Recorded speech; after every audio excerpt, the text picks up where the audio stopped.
National industrial relations commission کے chairman justice retired Shaukat Aziz Siddiqui نے کہا ہے کہ NIRC اور انٹرنیشنل لیبر آرگنائزیشن کے تعاون سے 1 مئی 2025 کو کانفرنس منعقد کی جائے گی۔ اس کانفرنس کا مقصد ایسا ماحول فراہم کرنا ہے جس سے آجر اور اجیر کے فاصلے کم ہو سکیں اور تعلقات کی بہتری کا ماحول فراہم ہو سکے۔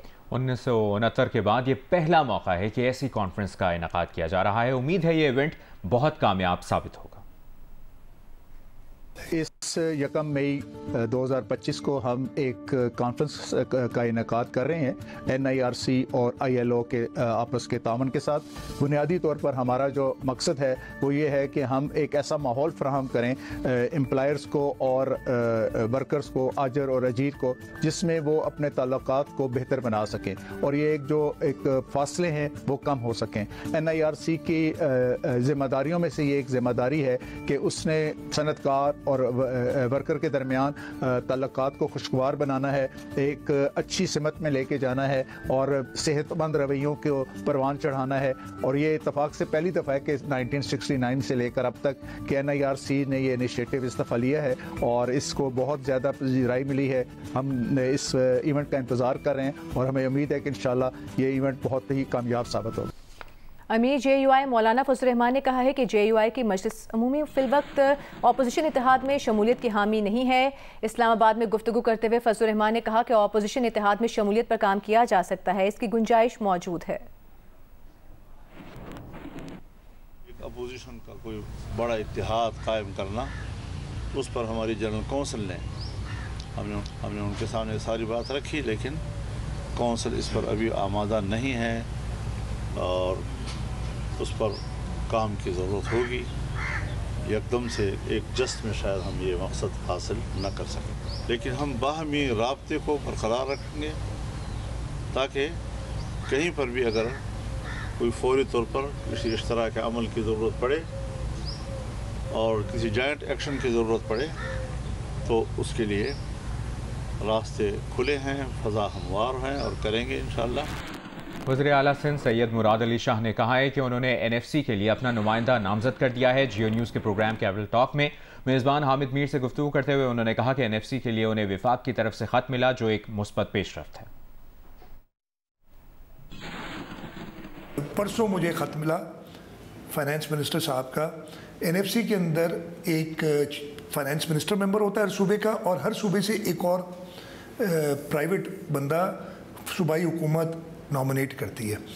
تو پرسوں مجھے خط آیا، 19 اپریل کا لکھا ہے، مجھے ملا 21 کو، پرسوں 21 کو ملا خط کہ جی آپ اپنا بندہ مطلب 11 مہینے بعد انہوں نے پہلا خط لکھا کہ یہ اس کا مطلب ہے کہ کچھ حرکت ہوئی ہے، اب ہوئی ہے۔ آپ کو جو خط آیا یہ بھی ایک پازیٹیو ڈیولپمنٹ ہے۔ ایبسلیوٹلی 19 کو خط لکھا گیا ہے، 21 کو مجھے ملا ہے اور میں نے کل نامنیٹ، اس لیے کہ میں نہیں چاہتا کہ کچھ ہماری طرف سے، میں نے کل وہ نامنیٹ کر دیا۔ آج صبح وہ خط پہنچ کے میرے پاس کاپی آ گئی اس کی، جو ہم نے فیڈرل گورنمنٹ کو بھیج دیا کہ آپ نام نہیں بتائیں گے کس کو نامنیٹ؟ اسد سعید وہ نام کوئی وہ نہیں۔ اسد سعید پہلے بھی ہمارے تھے، اکانومسٹ ہیں، پرائیویٹ سیکٹر کے ہیں۔ رہنما پیپلز پارٹی ندیم افضل چند نے کہا ہے کہ چولستان کے لیے نہروں کا ڈرامہ عوام کو لڑانے کے لیے رچایا گیا ہے، اشرافیہ کے مفاد کے لیے صوبوں کو نہ لڑایا جائے۔ اسلام آباد میں نیوز کانفرنس کے دوران ندیم افضل چند نے کہا کہ نون لیگ جنرل ضیاء اور جنرل جیلانی کے وارث تو ہو سکتی ہے مگر پنجاب کی وارث نہیں ہو سکتی۔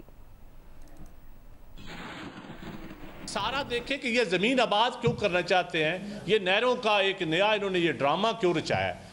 چولستان میں تو ایسے علاقے بھی ہیں جہاں عام آدمی چکر بھی نہیں لگا سکتا، شکار تو دور کی بات ہے، عام آدمی تو جا بھی نہیں سکتا۔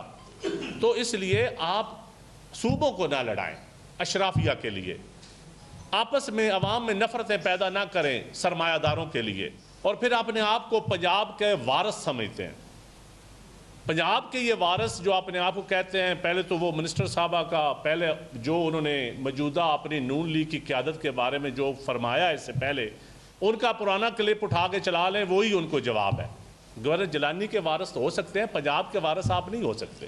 میری ان جیلی وارثوں سے، ان ضیاء الحق کے وارثوں سے یہ گزارش ہے کہ کسان آئے ڈیبیٹ کریں۔ آج کا 2000 جو ریٹ ہے کسان کو مل رہا، جو اس کا خرچہ ہوا ہے، جو DAP کی قیمت ہے، جو یوریا کی قیمت ہے، جو ساری ہے، وہ خرچہ لگا لیں 34 سے 35 ہزار روپے پر ایکڑ نقصان ہوتا ہے اور یہ 1106 بلین کا کسان کو نقصان ہے. یہ راول ڈیم ہے, آپ صافی بھائی جا کے دیکھیں. میں پہلے تو صافیوں کو چیلنج کرتا ہوں, آپ مجھے اس ریسٹ ہاؤس میں جا کر دکھائیں. یہ راول ڈیم کے اوپر پنجاب حکومت کا ایک ریسٹ ہاؤس ہے, 1 ارب روپیہ لگ رہا ہے اس کے اوپر, 1 ارب روپیہ. اریگیشن ڈپارٹمنٹ نہیں لگا رہا, پتہ نہیں کون سا ڈپارٹمنٹ لگا رہا ہے, کوئی ہائی وے سنا ہے لگا رہا ہے, CNW پنجاب. وزیر اطلاعات پنجاب اسما بخاری نے کہا ہے کہ ندیم افضل چند دوسروں پر پتھر پھینکنے سے پہلے اپنے گریبان میں جھانکے. لاہور میں پریس کانفرنس کے دوران اسما بخاری نے کہا کہ ندیم افضل چند رہتے پنجاب میں ہیں مگر انہیں مقدمہ سندھ کا لڑنا ہے. چند صاحب نے مجھے آج یاد کیا, ان کی بڑی مہربانی. لیکن وہ بھرت کا ایک بڑا اچھا جملہ, نہ چند انج نہیں. تو وہ میری گزارش یہ ہے کہ جو بھٹو کی پارٹی چھوڑ کے عمران خان کا چہیتا اور کیبنٹ ممبر رہا ہو, وہ دوسروں کو باتیں کرے گا, نہ چند انج نہیں, اچھی بات نہیں ہے. اپنا دوسروں پہ پتھر مارنے سے پہلے اپنا گریبان جو ہے وہ ضرور دیکھ لینا چاہیے. اس کا بہت سخت جواب میرے پاس ہے چند صاحب کو دینے کے لیے, لیکن میں اگلی دفعہ پہ اس کو رکھتی ہوں.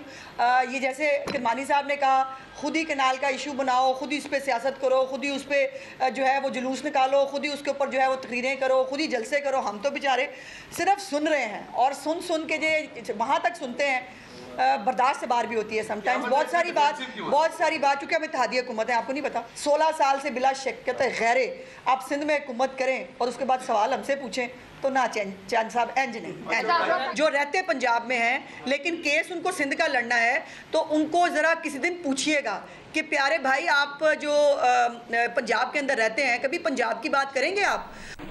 تحریک انصاف نے نہروں اور پانی کے معاملے پر نون لیگ اور پیپلز پارٹی کے درمیان بیان بازی کو نورا کشتی اور ٹوپی ڈرامہ قرار دے دیا ہے. سینیٹر فیصل جاوید نے کہا کہ ان دونوں جماعتوں کے مفادات اقتدار سے جڑے ہیں, عملاً ایک دوسرے کے خلاف کچھ نہیں کریں گے. جو مرکزی حکومت ہے پانی کی وجہ سے ان میں کوئی پھوٹ اور پیپلز پارٹی اور نون میں تو نہیں آ رہی ہے. ٹوپی ڈرامہ ہے, سارا ہے, اب سے نہیں, ہم بچپن سے دیکھ رہے ہیں. ایک ہی چیز ہوتی ہے, نورا کشتی, جسے عمران خان کہتے تھے, یہ نورا کشتی ہے. یہ آپس میں ایسے ہی ٹکر ٹکی ہے, ساروں کے مفادات ایک ہیں. سب جو ہیں وہ ماضی میں بھی آپ دیکھ رہے, جب یہ ایک دوسرے کے خلاف کچھ بھی کرتے ہیں, سارا نورا کشتی ہوتی ہے. پریکٹیکلی کچھ ہوتا ہے نہیں ہوتا, صرف یہ ہے جی ہم یہ کر دیں گے, وہ کر دیں گے. ہم سارے چمٹے ہوئے ہیں اقتدار کے ساتھ, یہ پاور پالیٹکس کرتے ہیں. جبکہ عمران خان پاور پالیٹکس نہیں کرتے, وہ فنڈامنٹ ہمارے جو پرنسپلز ہیں ان پہ سیاست کرتے ہیں. ترجمان JUI حافظ حمداللہ نے کہا ہے کہ ان کی جماعت متنازع نہری منصوبے کی کسی صورت حمایت نہیں کرے گی. اپنے بیان میں حافظ حمداللہ نے کہا کہ مشترکہ مفادات کونسل کی منظوری کے بغیر نہری منصوبہ آئینی خلاف ورزی ہے. اس مسئلے کو اتفاق رائے سے ہی حل کیا جا سکتا ہے. میں آج 6.2 شدت کا زلزلہ آیا. شدید زلزلے کے مناظر ترک ٹی وی کے لائیو شو میں نشر ہو گئے.